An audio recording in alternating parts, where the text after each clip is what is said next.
Most disappearances make some sense.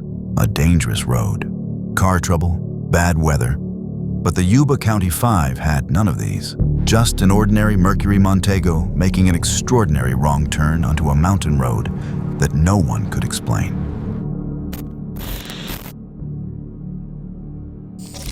On the evening of February 24th, 1978, five best friends piled into a turquoise and white 1969 Mercury Montego.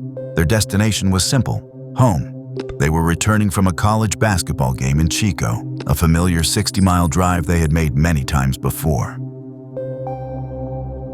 But these weren't just any young men. They were a tight-knit group from Yuba County, California, bonded by their shared intellectual disabilities and a deep love for the game of basketball. Their lives were built on rigid routines, steady jobs, close family ties, and the comfort of predictable schedules. A missed curfew wasn't just unusual, it was unheard of. That night, somewhere on the road home, they broke that routine. They took a turn that made no sense, a turn onto a dark, unpaved mountain road that led away from their homes and high into the snow-covered Sierra Nevada. To understand the strangeness of where they ended up, you first have to understand the men themselves. The group consisted of Jack Madruga, 30, a proud Army veteran who owned the Montego. Then there was William Sterling, 29, deeply religious and a close friend of Jackie Hewitt, 24, the youngest of the group. Ted Wire, at 32, was the oldest and known for being affectionate and friendly. Finally, there was Gary Mathias, 25. Another Army veteran. Mathias had been diagnosed with paranoid schizophrenia, but was considered a sterling success case by his doctors. He was stable on his medication and had integrated well into the group, working for his stepfather's gardening business. Together, they were the stars of the Gateway Gators, a basketball team for adults that regularly competed in the Special Olympics. Their participation required teamwork, travel, and a grasp of complex rules, challenging any simple narrative of helplessness. They had a huge tournament the very next day. A win would mean a free week in Los Angeles. This trip to Chico to watch the UC Davis team play was their cherished pre-game ritual. After cheering through the game that ended at 10 p.m., they set out for home. Around 10 p.m., they made one final, normal stop at Bears Market in downtown Chico. A clerk, mildly irritated at the late-night customers, later recalled them buying snacks for the journey. Store receipts showed a typical purchase: a Hostess cherry pie, a Langendorf lemon pie, a Snickers bar, a Marathon bar, and cartons of milk and Pepsi. The quantity suggests they were planning to share them on the drive, a casual act that becomes haunting in retrospect. It was the last moment of their journey that made any logical sense. Their families expected them home before midnight. By 8 p.m. the next evening, with phones unanswered and appointments missed, a wave of concern turned to alarm. Jack Madruga's mother described how her son would always call if he was running late, making the silence particularly terrifying. They knew their sons, and they knew Jack Madruga was a cautious driver. His sister later insisted he actively avoided rough roads to protect his prized Mercury. That detail alone made what came next impossible for them to comprehend. For 3 agonizing days, searchers focused on the expected route home. There was nothing. Then, a forest ranger discovered the Mercury Montego on Forest Route 20 North 14, a remote, unpaved service road deep inside the Plumas National Forest. The location was the first and most critical enigma. It was nearly 70 miles from their correct route, high up at the snow line, about 4,500 feet in elevation. The scene only deepened the mystery. The car was partially embedded in a snowbank, but the tires hadn't sunk deep enough to immobilize it. It could have easily been pushed out by a few of the men. A quarter tank of fuel remained, and when officers hot-wired the ignition, the engine started immediately and without hesitation.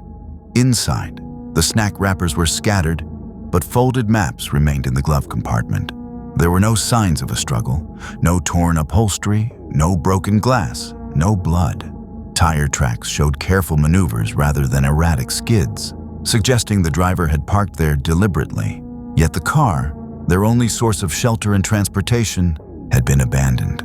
Their deviation onto the Forest Service road marks the first break in the pattern of their evening, a single decision that propels the story from routine to mystery.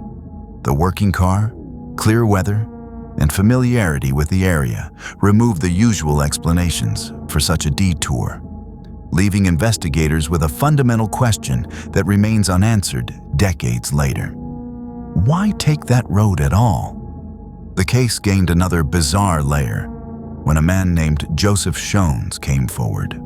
On the night the men vanished, Shones, a local resident, had driven up that same desolate road to check the snow line to see if it was safe to bring his wife and daughter up for the weekend. His own car got stuck. As he tried to free it, he began to feel the early symptoms of a heart attack, a detail later confirmed by his doctors, lending his account significant credibility. He got back in his car for warmth, and that's when he saw headlights pull up behind him. He reported seeing a group of people get out and heard what he described as a group of men, a woman, and the sound of a baby crying. He called out to them for help, but the moment he did, the voices stopped. The lights in the distance went out. Suddenly, he was in total darkness and unnerving silence. Hours later, after his car ran out of gas, he began the 8-mile walk to the nearest lodge, passing the abandoned Mercury Montego along the way.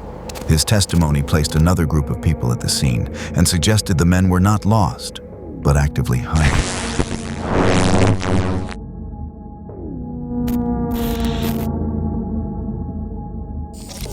The official search was soon called off.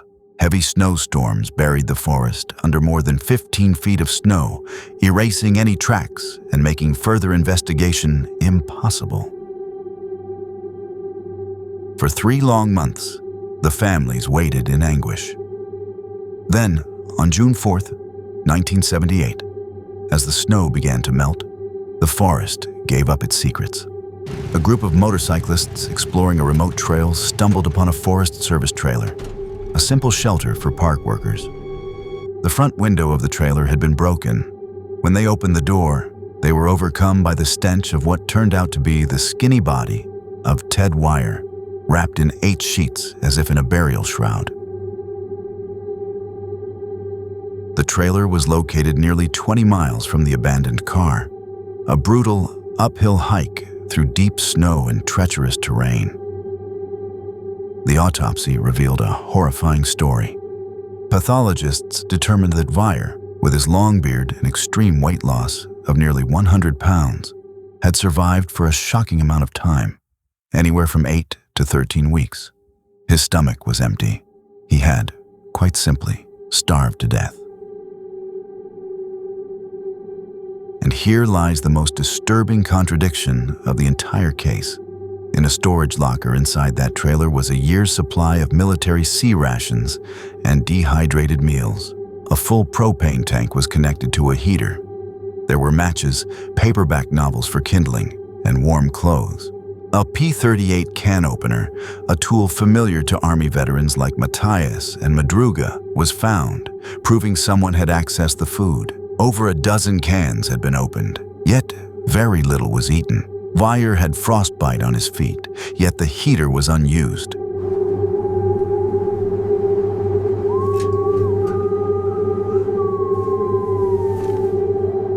As one deputy later remarked, all they had to do was turn that gas on. Investigators confirmed the door wasn't locked from the outside. Nothing prevented him from surviving. Near Wire's body, they found a pair of leather tennis shoes belonging to Gary Mathias, proving he had also been there. Wire's sturdier leather shoes were gone, leading investigators to believe Mathias had been inside the trailer long enough to swap footwear. They also found a gold Waltham watch that did not belong to any of the 5 men, an anomalous clue that has never been explained. In the following days, the remains of 3 other men were found scattered between the trailer and the car, forming a grim breadcrumb trail. The bodies of Jack Madruga and William Sterling were found about 11 miles from the car, on opposite sides of the road. Madruga's watch was still clutched in his hand. Weeks later, Jackie Hewitt's bones were discovered 2 miles away from the trailer, found by his own father, who had joined the search against official advice. They had all been scavenged by animals and died of hypothermia, likely within the first few weeks of their disappearance. This painted a grim picture. 3 men succumbed to the elements, while one survived for months in a shelter full of supplies he didn't use, and one was still missing. Why did they separate? Why did only Wire and presumably Mathias find the shelter that could have saved them all? The official cause of death was clear, but the why remained a black hole. The families of the men rejected the simple explanation that they had gotten lost. Jack Madruga's mother, Mabel, insisted some force made him go up there, hinting at coercion. The families knew their son's capabilities, and their behavior did not align with simply wandering off in confusion.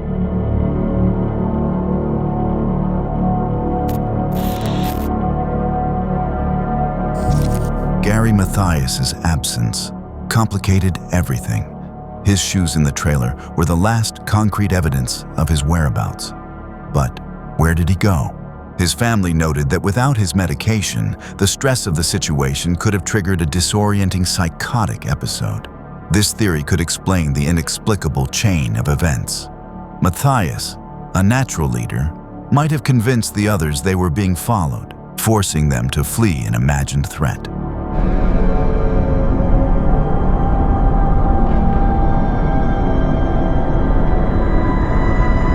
This paranoia could also explain the paradox of the trailer, a deeply held belief that the food was poisoned or that lighting the heater would alert their pursuers. His shoes left behind prove he was there, but his glasses were also missing. His stepfather, searching the forest later, poignantly remarked, "I didn't think the bear would eat that."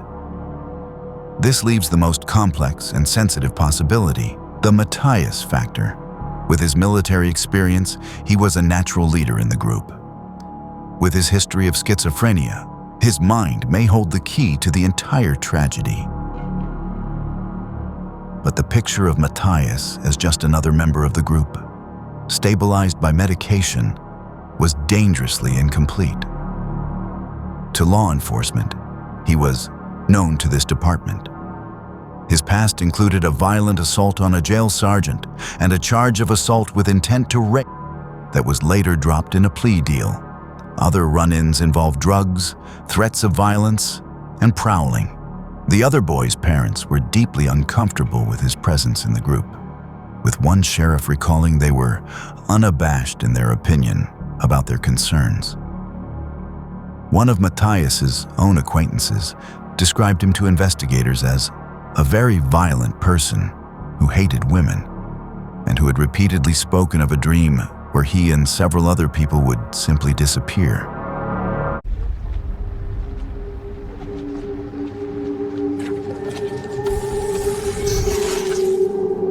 Yet, intertwined with this violence was a pattern of extreme survivalism and cunning. During his turbulent years after the army, Mathias had staged multiple daring escapes from mental health facilities, once crawling through a drain pipe to freedom. In another instance, he vanished for weeks, only to reappear on his parents' doorstep ragged and filthy. He told them he had walked the entire 540 miles from Portland, Oregon, surviving by stealing milk from porches and eating dog food. This was not a man who would easily succumb to the elements. He was a fighter, a survivor, and an escape artist, which makes his final vanishing act all the more baffling. Did his dark side take over, or did his survival instincts simply lead him somewhere no one has ever looked?